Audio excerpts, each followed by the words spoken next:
Again, hold your comments and feedback until I'm going to actually ask you for that towards the end. But I thought it was important to talk about the survey responses that I got and why I'm going to be talking about these topics. So a few of you said you've drawn up your wills already. Among the responses that I got, about less than half of you said that you've already got your wills done. Just by a show of hands, and I don't know if all the people who responded to the survey are here today, but of those people who said yes to your wills, that you've drawn up wills, can you raise your hands? I just want to see how many of those people have drawn up their wills less than 5 years from today. I know, okay, good. Great, Dia. And I know Raja Achan had also said it was just last year. So kudos for those of you who just did it recently, but there's a little more than half of you who have not gotten your wills done. So I think hopefully this presentation is good for you. So Dia, if you go back a couple to the survey responses, a few of you mentioned that you did not, actually more than 3/4 of you said you didn't know the difference between probate estate and non-probate estate, or probate assets and non-probate assets. A lot of you said you want to know about long-term care planning. And like I said, I can talk about that for a long time. So I think for today, I'm going to give you just a quick overview. There were a lot of people who are confused about trusts, and I'm hoping to shed some light on that. And then in the next slide, all right, I think I'm going to wing it. That's quite all right. So I've done so many presentations up until now, so I can talk about this with my eyes closed. So let's just kind of talk about what estate planning is. A lot of people come to our office and they say, I don't have a large estate. I don't need an estate plan. But I will tell you, an estate plan is nothing more than what you have and who you want it to go to. And I kind of add a little bit of twist to it. It's also how you want it to go to your loved ones. And along the way, if you don't die, but you become incapacitated, I'm sorry, we're in the home of God. Death is something that's going to inevitably happen to every one of us. But we're going to talk a lot about incapacity and death today. So estate planning is nothing more about planning for what you have, who it's going to, maybe how it goes to them. And if you become incapacitated, how should you prepare to put somebody in charge so that they can speak on your behalf? That's estate planning. And so this slide was actually a how much do you know about probate assets? So we'll talk about probate and non-probate. Probate means anything that you have in your individual name. Okay? Not joint, not something that you've got a beneficiary designated. How many of you have heard of TOD accounts? Transfer on death. POD accounts, payable on death. Either you guys are not brave enough to raise your hands, or you are so hungry that you're like, come on, get on with it. But POD accounts they're payable on death, so they're non-probate. If you have any account that has a beneficiary designation attached to it, it's non-probate. So why is that important? Because it goes outside of the court supervision. It goes outside of your will. Only probate assets go through your will. There have been so many times we've had clients come to us and say, we've got a will done, we're good. And then as we look at their life insurance, look at their retirement accounts, look at their TOD designations on their bank accounts, and we find people named there. And if they are named there, that means they get that account or asset upon death without even having to step into court. Okay? So now does everybody know the difference between probate and non-probate? I see a couple of, come on, I want more people. Yes? Anybody needs to know more? All right. So I have a case study that I had wanted to present, and this was about Jack and Jill, right? So Jack, I don't know how visible this is to the back. Jack and Jill own a $800,000 home. Jack has an IRA worth $200,000. They've got a brokerage account that was $500,000. So they've done well for themselves. They're in the age of 50 to 55. They've got 2 kids. And I deliberately picked a 15-year-old, well, I said young daughter, and a son who's 20, but with special needs. And I know a few of you had responded that there may be some children who are individuals who have special needs. So if you've taken this scenario, and again, because you can't see the slide, let me just paint the picture. Jack and Jill, 55, 50 years old, 2 kids, one's a minor, one's a child with special needs, who's an adult, 20 years old. And by the way, adult in New Jersey means 18 and above. So any 18-year-olds here, just know that you can actually push your mom and dad around because you're an adult under the eyes of the law. And so now if you've got Jack and Jill owning a house jointly held, you've got the IRAs, and and I threw in a life insurance and a brokerage account. And everywhere, they named each other as beneficiaries, okay? So if, let's say, rough math, they've got about $2 million. If Jack dies, just by a show of hands, how many of you think that he needed a will? How many of you think he needed a will? Okay, so I've got a few hands up. Majority of your hands are down. How many of you don't think he needs a will? Okay, now you guys are just being too shy. Come on. Okay, so the people who answered yes, he needs a will, the answer is no. He doesn't need a will. Because everything went to, so Jack dies, Jill gets everything outright, the house, IRA, Jill was named as the beneficiary, brokerage account was a joint brokerage account. I'm sorry, it wasn't up there for you to see all of this, so maybe I'll give you guys some leeway that you didn't answer because you didn't see everything up front. But Jack didn't need a will. Now let me change the facts a little bit. Jack and Jill both pass away. And again, if I go back to the facts, joint brokerage account, a house that they owned individually, and Jill was named a primary beneficiary of Jack's IRA and life insurance, and Jack was named the beneficiary of Jill's Roth. How many of you now think they need a will? Both of them have passed. How many of you think they need? Okay, so more people. And all right, I'm going to change the facts a little bit more. Actually, if I may just call on somebody who's brave. The gentleman there with the purple shirt, you said he needs a will, right? They need a will. Why did you think they needed a will?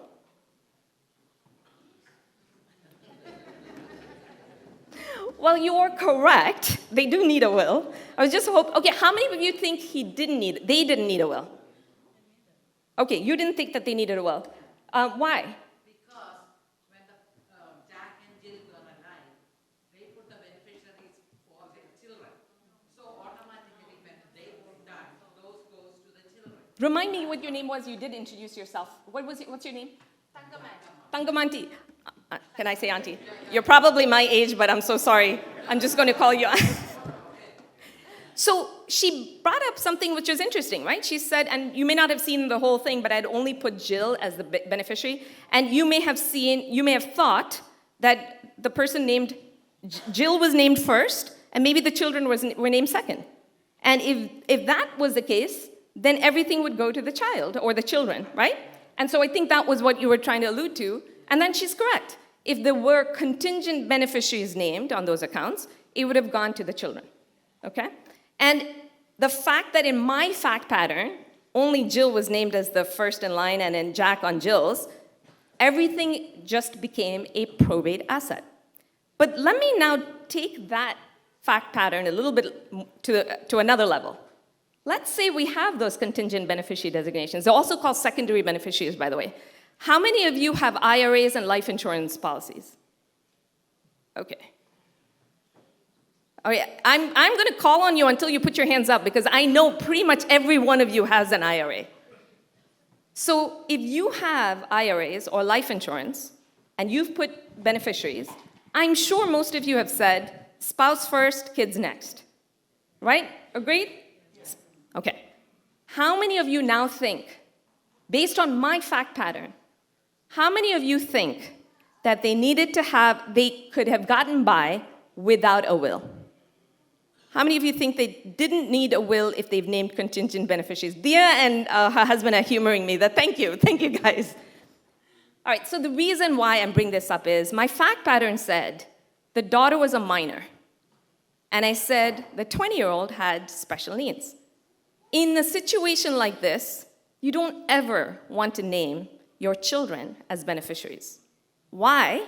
Because in one of my slides, I had listed about 6 or 7 different reasons why you don't want to name your children as immediate direct beneficiaries. One, if they're a minor child, the court is going to impose everything going into a trust for them until age 18.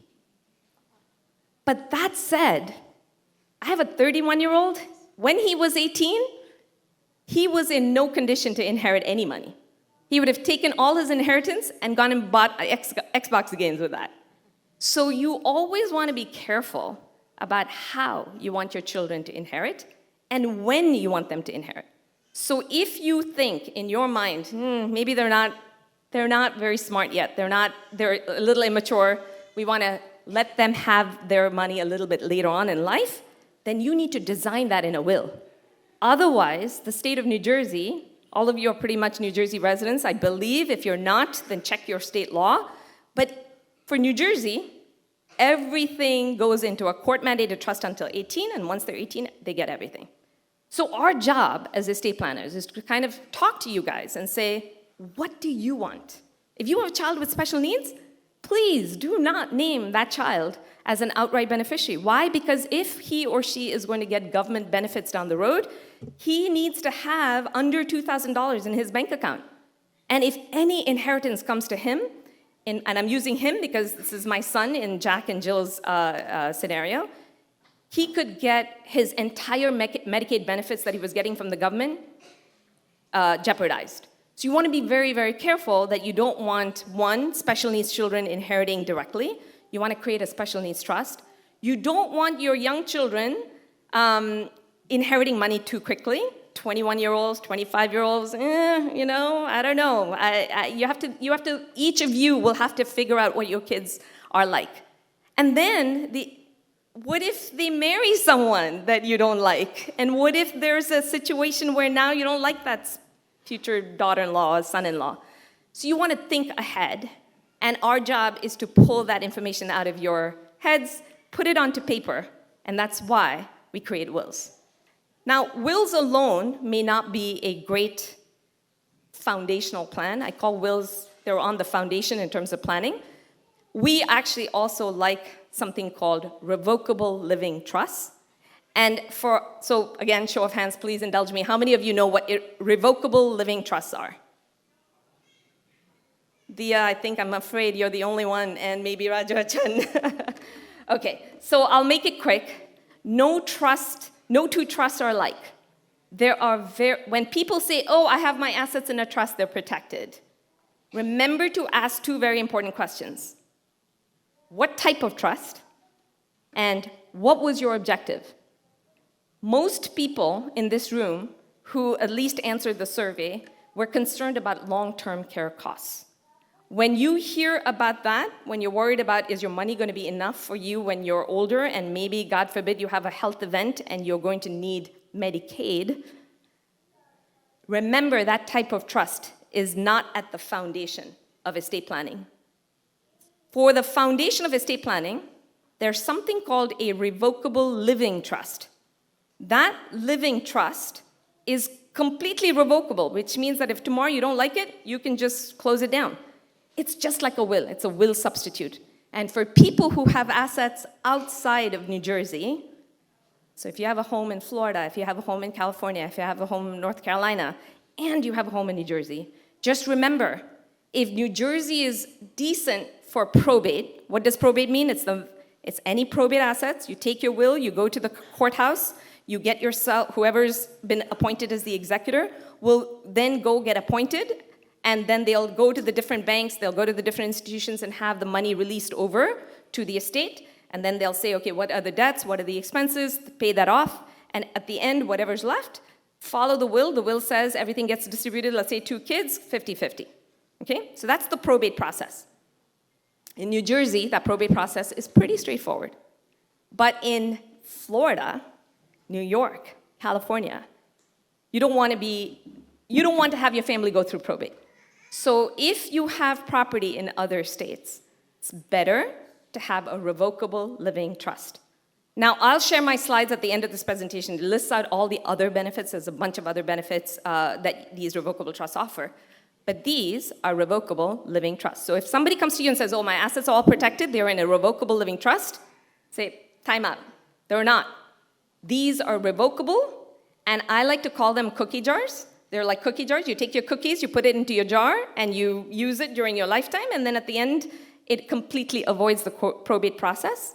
However, a creditor can come after whatever is in these trusts. So they're not protected from creditors, okay? There's a second type of trust called a testamentary trust. These are trusts that you're designing inside of a will, but it only comes into life upon death. So when you die and you said, I want my child to inherit at age 25 or 30, they're going into testamentary trusts.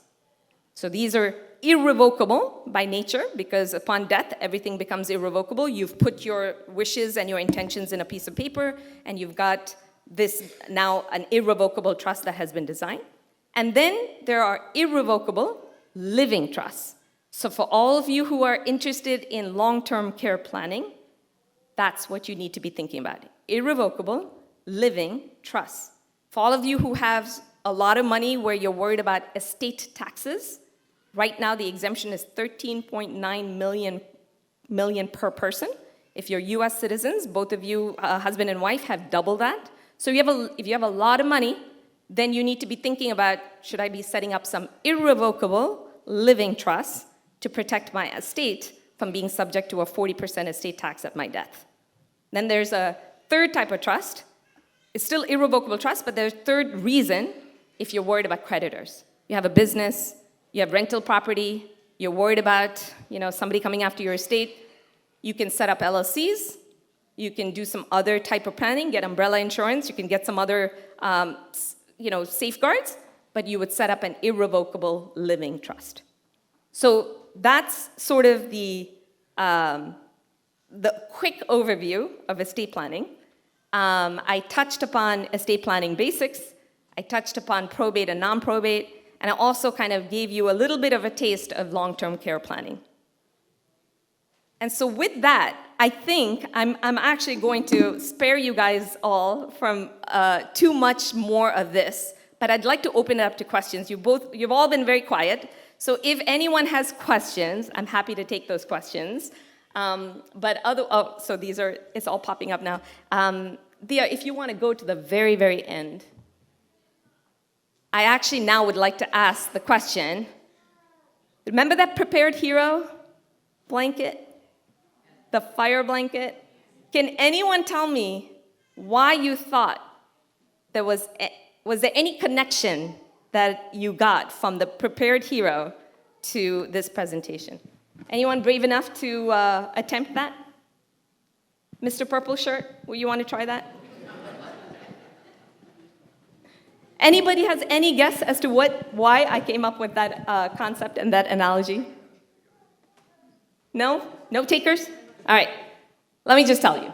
It was basically to say that fires, people protect their house, they get fire insurance, they get homeowners insurance, they get all sorts of, they put in place certain safeguards. They buy a fireproof, safe vault at the home to protect their assets. And then there's fire extinguishers, including this fire blanket, right? They're doing this to protect themselves against some eventuality. What I like to akin estate planning to is that you have to look at death as inevitable. And if you are not prepared, then you're leaving a big mess for your family, and sometimes devastating messes. And I urge you all not to try and do this on your own. Don't try to put out a fire on your own unless somebody else has prepared that fire blanket. And also, don't hesitate to spend the money now to ensure that somebody who does this for a living is looking at your estate and looking at your goals and objectives. Because at the end of the day, you want to be educated and you want to know about what you don't know. So with that, I conclude, and if you have any questions, I can stay after, or if you have questions now, I'm happy to answer. All right, no questions? Okay, one question. So, I think we had a few people. Thank you so much, Rekha. We had a few people ask, they through work, they'll have the MetLife or some sort of, That's right. the plan, the legal plan. And so can they use that, or should they go to somebody like you who specializes in estate Sure. planning? No, that's a great question, and I'm sorry I didn't address that. MetLife is one of those few insurance plans that allow you to come to somebody like us, and they may not give you 100% reimbursement, but they will at least give you a portion of the fees that you pay us as they will reimburse you. So we've got actually special invoices that we draw out for the people who come with MetLife plans, and we say just take that to your HR, and they'll reimburse you, as much as possible. We are not participants of that plan, and the only thing I would urge you is be careful as to who is drawing up your estate plan, because real estate attorneys, criminal law attorneys, other attorneys with other practice areas, they're great at what they do, but estate planning is such a nuanced area. You want somebody with the estate planning eye to kind of look at your estate plan. So make sure that whoever you go to, whether it's under MetLife or whether it's a different attorney, just make sure that estate planning, they have the estate planning expertise, because a lot of real estate attorneys will tell you, oh yeah, I can draw up a will, and they unfortunately don't know the nuances. Did that answer your question? Thank you. It does. And so similarly, I think we had this question, if somebody doesn't have a very large estate, nowhere near the 13 million exemption that you mentioned, but if they have a small estate and they just do a do-it-yourself will at home, witnessed by two people, maybe get two neighbors. That is the only thing I will urge you not to do. Because unfortunately, there are things that you may be doing that actually cost more to the family at the end. And so that's the only thing I will say is everybody thinks, oh, I have a simple estate. I had a gentleman who said, I put everybody as beneficiaries on my spouse, my kids are all beneficiaries. That's all you need to do. And he was trying to tell somebody else, don't worry about it, you'll draw up a simple will and you just do all of this. And then as I started talking, he was like, yeah, but if my son, if he gets divorced, I don't want my future, this daughter-in-law to get any of that money. And I said, okay, so what are you planning to do for that? And then he said, no, I'm just going to tell him to put it in a trust. And I said, okay, but you need to draw that up, right? You have to know what you don't know. So even if it means paying somebody to get a consultation to understand your specific circumstances, because each family is different, each family needs different things. And it may be that at the end of the day that someone has a very small estate, but I'll just leave you with one additional thought on that. For all of the people who are interested in long-term care planning and wanting to know about costs associated with long-term care, just remember the general durable power of attorney is the most important document. Actually, is more important than a will, because you may not have much money in your estate, but if you become incapacitated and now you don't have the cognitive ability to act, your family has to step in. And guess what? If they don't have, one, you may have a power of attorney that you got off of LegalZoom. If that didn't have the power that I need to help spend down your estate so I can protect your estate from nursing home costs, that piece is worth a piece of paper that you got it on. It's not worth anything. So be careful, because the power of attorney becomes very important. And then I need gifting power inside of that power of attorney. So if I don't have the gifting power, I can't do anything. So be careful. And then, of course, if they don't have any power of attorney, they'd have to go to court to get a guardianship. So lots of messiness, that ends up costly in the end. Thank you, Rekha. All right, so. Thank you, Thank Attorney Rekha Rao. One more question. Okay. Yeah, if you have time, Rekha. that is- Absolutely. Hey, I have all the time. I want everybody else to get to lunch. Yeah, so I know you said the wills by itself are not enough, but I mean, we have that, and a lot of us have that, right? So the question I had is, once you have a will, what do you do with it, right? And before you answer, I'll just share a joke for everybody. Is the person who helped us with the will, he said, yeah, you got to keep it safe, right? And he also offered us, hey, he knows somebody who's trying to sell a fireproof, waterproof safe, right? So he just said, if you want to buy it, you'll have to just move it. It's pretty heavy. You'll have to move it from the basement, right? So, Yes, so unfortunately. the question is, the question is, what do we do with it? Yeah. I would say that unfortunately the courts are still behind the digital age. The courts are still requiring the original will to be presented in court when when the executor has to get appointed. Please hold on to that for dear life. Keep it safe. I usually say keep it, our binder, which we present, is about this big, so it's not going to fit in a safe deposit box at a bank. So I would say at home, if you have a vault, great. But I also don't want a burglar thinking that there's some extremely valuable jewelry in there and then finding it being very unhappy finding only paperwork. So I would actually say keep it where you keep your passports, any of your important documents, maybe a locked filing cabinet, maybe not in your basement where there may be a potential for a flood. Just keep it somewhere safe where you can grab and go. But having said that, that original will is so important. People say, well, you'll keep a copy, right? Yes, we'll keep a copy, but it'll be a scanned copy. And the courts don't accept a scanned copy, so they want the original. So we unfortunately had the situation where a client of ours about 4 years ago, elderly couple, set up their wills, went on their way. We tell that, we always say, please be careful, keep it, and we tell it at least 3 times, keep it safe. And then they moved from one house to the other, and they don't remember what happened to it.